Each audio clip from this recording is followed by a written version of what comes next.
Dalam dunia keanekaragaman hayati, hewan-hewan dapat dibagi menjadi dua kelompok besar. Vertebrata yang memiliki tulang belakang dan invertebrata yang tidak memiliki tulang belakang.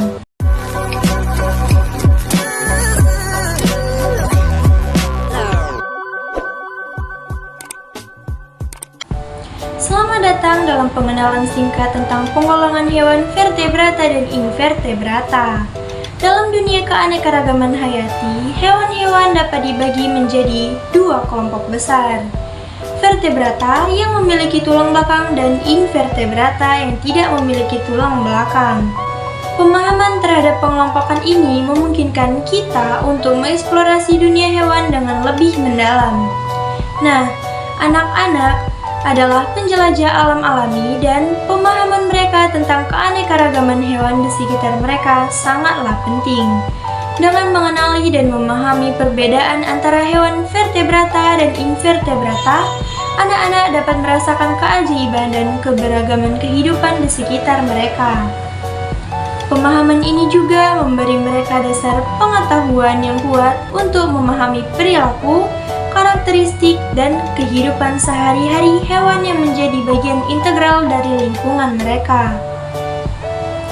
Melalui penggolongan hewan, anak-anak dapat mengembangkan rasa ingin tahu, menghargai keberagaman ekosistem, dan menjadi lebih peduli terhadap pelestarian alam. Pentingnya memahami penggolongan hewan tidak hanya terletak pada pengetahuan biologisnya, tetapi juga dalam membangun penghargaan terhadap kehidupan dan makhluk hidup di sekitar kita. Oleh karena itu, kita memberikan kesempatan kepada anak-anak untuk menjelajahi dunia hewan adalah langkah awal yang sangat penting dalam membentuk keterhubungan mereka dengan alam dan melestarikan keanekaragaman hayati bagi generasi mendatang. Jadi, ada 5 kelompok hewan vertebrata utama nih adik-adik. Yang pertama yaitu Pisces atau ikan yang hidupnya pasti di air, baik air tawar maupun air asin. Tubuh mereka bersisi, bergerak menggunakan sirip, dan bisa bernapas di air dengan insang yang mereka miliki. Jantung mereka hanya terbagi menjadi 2 ruang yang terdiri atas 1 serambi dan 1 bili. Gak kayak jantung kita ya, Squid?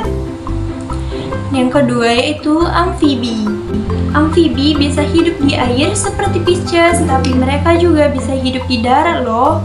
Contohnya adalah kata. Yang ketiga yaitu reptil.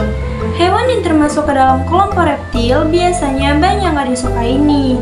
Reptil juga hidup di air dan di darat. Tubuhnya juga ditutupi oleh sisi. Mereka berpindah tempat dengan cara merayap atau melata. Hayo, pada bisa bedain nggak mana yang merayap dan mana yang melata?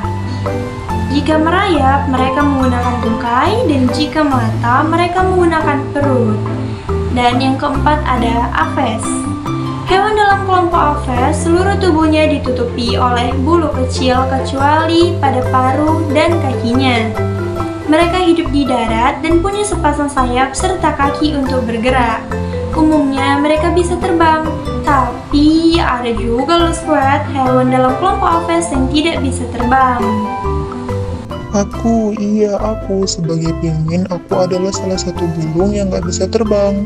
Karena sayapku terlalu mungil dan badanku terlalu gemuk. Jadi sayapku gak akan kuat untuk membawaku terbang.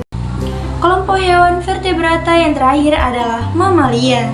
Mamalia umumnya memiliki rambut di permukaan tubuhnya dan memiliki kelenjar susu yang berguna sebagai penyedia susu untuk hewan yang masih muda.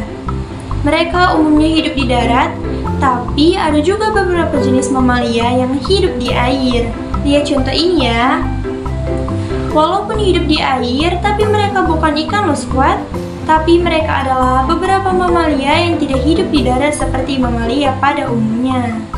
Penggolongan-penggolongan ini berdasarkan ciri-ciri seperti lapisan tubuh, rongga tubuh, simetri tubuh, dan sistem reproduksi. Yang pastinya memberikan kerangka kerja untuk memahami keberagaman dan klasifikasi hewan-hewan di alam. Nah, Squid, kalian tahu nggak film SpongeBob SquarePants? Loh kak, kok jadi bahas SpongeBob SquarePants bukan invertebrata ya kak? Ternyata ada 5 film Kingdom Animalia yang menjadi inspirasi dari beberapa karakter SpongeBob.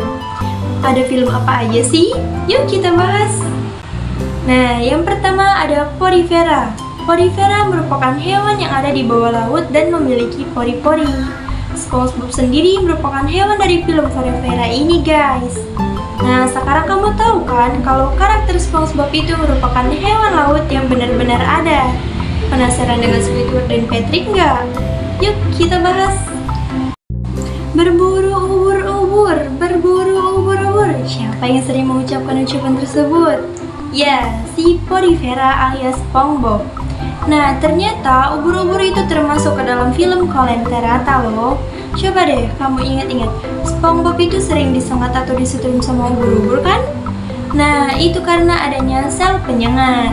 Lanjut dari film Molluska, ada 2 tokoh serial SpongeBob nih, yakni Gary dan Squidward. Molluska sendiri merupakan hewan yang tubuhnya lunak. Ada yang bercangkang dan ada juga yang tidak bercangkang. Gary si siput laut peliharaan SpongeBob itu masuk ke kelas Gastropoda. Kalau Squidward itu masuknya ke dalam kelas Cephalopoda. Hewan yang ada di dalam kelas ini memiliki kaki yang terletak di kepalanya.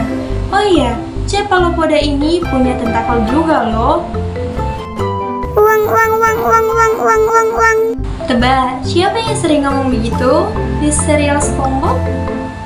Ya, tepat sekali. Jawabannya adalah Tuan Crab. Ternyata Tuan Crab sekepiting itu termasuk ke dalam film Arthropoda loh. Arthropoda merupakan hewan yang memiliki tubuh dan kaki beruas-ruas. Tuan Crab ini masuk ke dalam film Arthropoda dengan subfilum Crustacea. Lanjut ke film terakhir yaitu filmnya Patrick Star. Patrick si bintang laut berwarna merah muda ini memang mengemaskan dengan tingkah lakunya yang konyol. Tapi, tahukah kamu kalau Patrick masuk ke dalam kelas Asteroida dari film Echinodermata? Asteroida merupakan hewan dengan permukaan tubuhnya memiliki duri pendek dan kaki tabung.